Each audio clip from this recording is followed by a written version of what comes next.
Sir, ஸ்ட்ரெஸ்ஸை எப்படி handle பண்ணணும்? ஸ்ட்ரெஸ், அழுத்தத்தை ஹேண்டில் பண்ணுறது ரொம்ப ஈஸி. சிம்பிளாக சொல்கிறேன். ஒரு பொருளை தூக்குறீங்க, ஒரு வெயிட் வந்து உங்களை பிடிச்ச அழுத்தது அப்படின்னா என்ன பண்ணுவோம்?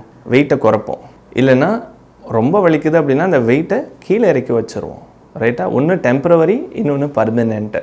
ஸோ அழுத்தத்தை குறைக்கிறது நம்மளாலேயே முடியும். சரிங்களா? அதுக்கான வழிகள் இருக்குது. என்னன்னு சொல்கிறேன் பாருங்கள். ஒன்று, talk to your friends and family members. உங்களோட நண்பர்கள்கிட்டையோ குடும்ப உறுப்பினர்கள்கிட்டையோ மனசு விட்டு பேசுங்க.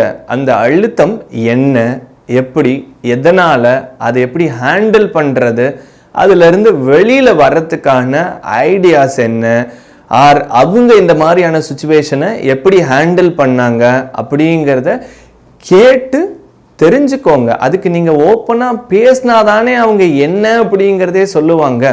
ரைட்? இப்போது உங்களுக்கு என்ன வயசு இருக்கும்? உங்கள் வயசை மீறினது தான் உங்கள் அப்பாவுக்கோ அம்மாவுக்கோ இல்லை வந்து உங்கள் எல்டர் பிரதர் அண்ட் சிஸ்டர்ஸுக்கோ. ஸோ சூழ்நிலையை அவங்கக்கிட்ட சொன்னீங்க அப்படின்னா அந்த அழுத்தத்தை எப்படி ஹேண்டில் பண்ணுறதுன்னு சொல்லுவாங்க. ஆனால் நம்ம தான் யார்கிட்டையும் எதையும் சொல்கிறது இல்லையாச்சே, அப்புறம் எப்படி? ரெண்டாவது, plan time for activities you enjoy. உங்களோட சந்தோஷத்துக்கு உங்களுக்கு எது சந்தோஷம் தருதோ அதுக்கான செயல்களை செய்கிறதுக்கான திட்டமிடுதல்கள் வந்து இருக்கணும். நான் ரொம்ப ஸ்ட்ரெஸ்ஸில் இருக்கேன், எனக்கு சினிமா பார்த்தா ஸ்ட்ரெஸ் போகும், ஒரு பீச்சுக்கு போனால் ஸ்ட்ரெஸ் போகும், என்னோட கசின்ஸோட டைம் ஸ்பெண்ட் பண்ணால் ஸ்ட்ரெஸ் போகும், கிரிக்கெட் விளையாண்டா ஸ்ட்ரெஸ் போகும் அப்படின்னு சொன்னால், ஸோ அதுக்கான பிளான் உடனே பண்ணலனாலும் ஒரு 30 minutes or 1 hour or evening அந்த மாதிரியான விஷயங்களை பண்ணுறதுக்கான திட்டமிடுதல்கள் வேணும். மூணாவது, டேக் எ நியூ ஹாபிஸ். புதுசாக ஏதாவது ஒரு விஷயங்களை பண்ணுங்க. நார்மலாக எனக்கு பாட்டு கேட்குறது, டிராயிங்கு, பெயிண்டிங்கு, இந்த மாதிரியான ஒரு விஷயங்கள் இதெல்லாம் எனக்கு ஒரு பொழுதுபோக்காக இருக்குது அப்படின்னா இதை தாண்டி ஒரு புக்ஸ் படிக்கிறதோ இல்லை ஒரு யோகா பண்ணுறதோ இல்லை வேறு ஏதாவது வேணாலும் இருக்கலாம். ரைட்? ஒரு லாங் டிரைவ் போடுறதோ இல்லை ஏதாவது ஒன்று புதுசாக உங்களுக்குள்ள ஒரு ஹாபிஸ், ஒரு பொழுதுபோக்க அம்சங்கள், பொழுதுபோக்கான விஷயங்களை உங்களுக்குள்ள நீங்கள் எடுத்துக்கணும். அடுத்தது, take a regular exercise. So நீங்கள் எக்ஸசைஸ் பண்ணும் பொழுது உங்களோட கவனம் ஃபுல்லாக அந்த எக்ஸசைஸில் தான் இருக்கும். ரைட்? அது வந்து உங்களோட உடல் நலத்துக்கும் உடல் ஆரோக்கியத்துக்கும் நல்லது, மன ஆரோக்கியத்துக்கும் அது வந்து ரொம்ப நல்லது. அடுத்தது, make a time to relax அப்படின்னு சொல்லுவாங்க.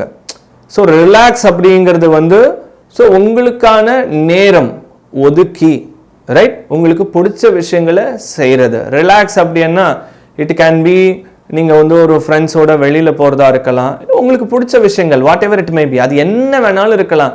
ரிலாக்ஸ்னு சொல்லுவாங்க இல்லையா, அமைதியாக பொறுமையாக உங்களுக்கு பிடிச்ச விஷயங்கள் நீங்கள் செய்யணும்னு ரொம்ப நாளாக யோசிச்சுக்கிட்டு இருந்த விஷயங்களை நீங்கள் வந்து பண்ண முடியும். Spend time outdoors.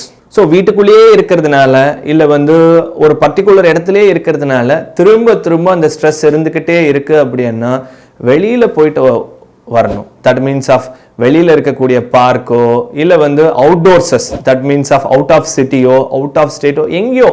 ஸோ நம்மளால் முடிஞ்ச தூரத்துக்கான விஷயங்களை நம்ம அவுட்டோர்ஸ் போகும் பொழுது பல்வேறு விதமான மனிதர்களை பார்க்கும் பொழுது, பல்வேறு விதமான இன்சிடென்ட் சம்பவங்களை பார்க்கும் பொழுது, ஸோ நமக்குள்ளே இருக்கிற விஷயங்கள்லாம் கொஞ்சம் கொஞ்சமாக வந்து ஒன்றுமே இல்லை, ஸோ வெளியில் எவ்வளவோ நடக்குது அப்படிங்கிறத ஓரளவுக்கான ஒரு புரிதல் நமக்கு வந்து இருக்கும். அதை தாண்டி have a healthy sleeping pattern. So கட்டாயமாக 8 மணி நேரம் தூங்கணும்.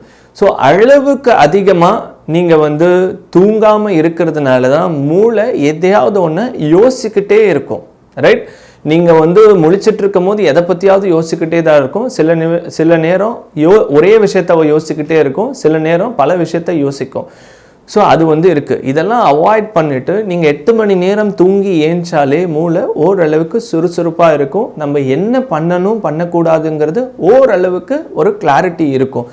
அதுக்கப்புறம் கனெக்ட் வித் சோஷியலின்னு சொல்லுவாங்க. நீங்கள் வந்து நான் இப்படி தான் இருப்பேன் அப்படிங்கிறத தாண்டி சோஷியலிங்கும் போது ஒரு ஃபங்க்ஷன்ஸ் போகிறதோ இல்லை வந்து பக்கத்தில் இருக்கக்கூடிய இடத்துக்கு போகிறதோ, சமுதாயத்தில் மற்றவங்களோட இன்ட்ராக்ட் பண்ணுறது. ஸோ அவங்களோட இன்ட்ராக்ட் பண்ணும் பொழுது புதுவிதமான விஷயங்களை தெரிஞ்சிக்க முடியும். என்ன மாதிரியான செயல்கள் வந்து செய்கிறாங்க அப்படிங்கிறதையும் நம்ம தெரிஞ்சுக்க முடியும். ஸோ இந்த சோஷியல் கனெக்டிவிட்டி இருந்தது அப்படின்னாலே வாட் இஸ் ப்ராக்டிக்கல்னா என்ன, வாழ்க்கைனா என்ன அப்படிங்கிற பல விஷயத்தை நமக்கு வந்து தெரிஞ்சுக்க முடியும். அடுத்தது take care of yourself, avoid alcohol அப்படின்னு சொல்லுவாங்க. நான் ஸ்ட்ரெஸ்ஸில் இருக்கேன் அப்படின்னு சொல்லி நீங்கள் ஆல்கஹால் எடுத்துக்கிறது, ஒருத்தன் நெருப்பு பிடிச்ச ஒருத்தன் வந்து ஃபயர் ஆயிடுச்சு அப்படின்னா அவனுக்கு சீமன் டீசலோ பெட்ரோலோ கெரோசினோ ஊத்துறதுக்கு ஈக்குவல் நான் ஸ்ட்ரெஸ்ஸில் இருக்கும் போது நான் ஸ்ட்ரெஸ்ஸில் இருக்கேன்னு சொல்லி ஆல்கஹால் எடுத்துக்கிறது. அது இன்னும் இன்டியூஸ் தான் பண்ணும், இன்னும் தூண்டும், உங்களை அழுத்தம் இன்னும் அதிகரிக்கத்தான் செய்யுமே தவிர அது குறைய போகிறது இல்லை. ஸோ அப்போ உங்களை நீங்கள் கவனமாக பார்த்துக்கணும். இந்த மாதிரியான ஆல்கஹாலோ ட்ரக்ஸோ அதெல்லாம் வந்து எடுத்துக்க கூடாது. சீக் அவுட் சோஷியல் சப்போர்ட்ஸ் அப்படின்னு சொல்லுவாங்க. யார்கிட்ட சமூகம் சார்ந்து நீங்கள் உதவிகள் கேட்கலாம். இப்போ எங்களை மாதிரியான ஒரு ப்ரொஃபஷனல் இருக்காங்க அப்படின்னாலோ இல்லை வேறு யார்கிட்ட நீங்கள் பேசுனா மனசு ரிலாக்ஸாக இருக்கும், இவங்க கிட்ட பேசுனா ஒரு பாசிட்டிவ் வைப் கிடைக்கும் அப்படிங்கிற நபர்கள்கிட்ட நீங்கள் உட்காந்து பேசலாம். நான் இப்போ சொன்னக்கூடிய விஷயங்களை ஃபாலோ பண்ணீங்க அப்படின்னாலே உங்கள் ஸ்ட்ரெஸ்ஸை நீங்கள் இருக்கிற இடத்துல இருந்தே ஹேண்டில் பண்ண முடியும். இது ஒன்றும் பெரிய விஷயம் இல்லை. பட் என்னன்னா இது வந்து ஸ்ட்ரெஸ் அப்படின்னா அவ்வளோதான், இது என்னமோ ஒரு தொற்று நோய், இது வந்து குணப்படுத்த முடியாத ஒரு வியாதி அப்படின்ற மாதிரி நினைச்சிடுறாங்க. It is a far thinking pattern தான், உங்களோட எண்ணங்கள் ஸ்டேட் ஆஃப் மைண்ட் தானே தவிர மற்றது எதுவுமே கிடையாது. பல வருஷமா இருக்கிறவங்கெல்லாம் வந்து முறையா இதுக்கு வந்து ஒரு கவுன்சிலிங் எடுத்துக்கிறாங்க அப்படின்னாலே ஸோ இது எப்படி ஹேண்டில் பண்றதுங்கிறது இன்னும் டீட்டெயில்டாகவும் இன்னும் சிம்பிளாகவும் உங்களுக்கு வந்து புரியும். இந்த வீடியோவில் பார்க்குறத விட நேரில் தேவைப்பட்டா வந்து நீங்கள் கவுன்சிலிங் எடுத்துக்கிறீங்க அப்படின்னா அது இன்னும் கொஞ்சம் ஈஸியாகவும் எஃபெக்டிவாகவும் உங்களுக்கு வந்து இருக்கும். உங்களில் நிறைய பேருக்கு மனநலன் சம்மந்தப்பட்ட கேள்விகள் இருக்கலாம். உங்கள் சார் இங்கே வந்து நீங்கள் கேட்கணும்னு நினச்ச கேள்விகளை தொடர்ந்து கேட்டுக்கிட்டே இருப்பாங்க. அடுத்த வீடியோவில் இன்னொரு கொஷினோட சந்திக்கலாம். அந்த கொஷின் நீங்கள் கேட்கணும்னு நினச்ச பல நாளாக யோசிச்சுட்டு இருந்த கேள்வியாக கூட இருக்கலாம். அதுக்கு முன்னாடி ஹர்ஷா மைண்ட் கேர் அப்படிங்கிற சேனலை சப்ஸ்கிரைப் பண்ணிக்கோங்க. அப்போ தான் அடுத்தடுத்து வரக்கூடிய கொஷினுக்கான நோட்டிஃபிகேஷன் உங்களுக்கு வந்து கிடைக்கும். சேனலை சப்ஸ்கிரைப் பண்ணிவிட்டு பெல் பட்டனை ஓகே பண்ணுங்கள், நோட்டிஃபிகேஷன் உங்களுக்கு வந்துருங்க.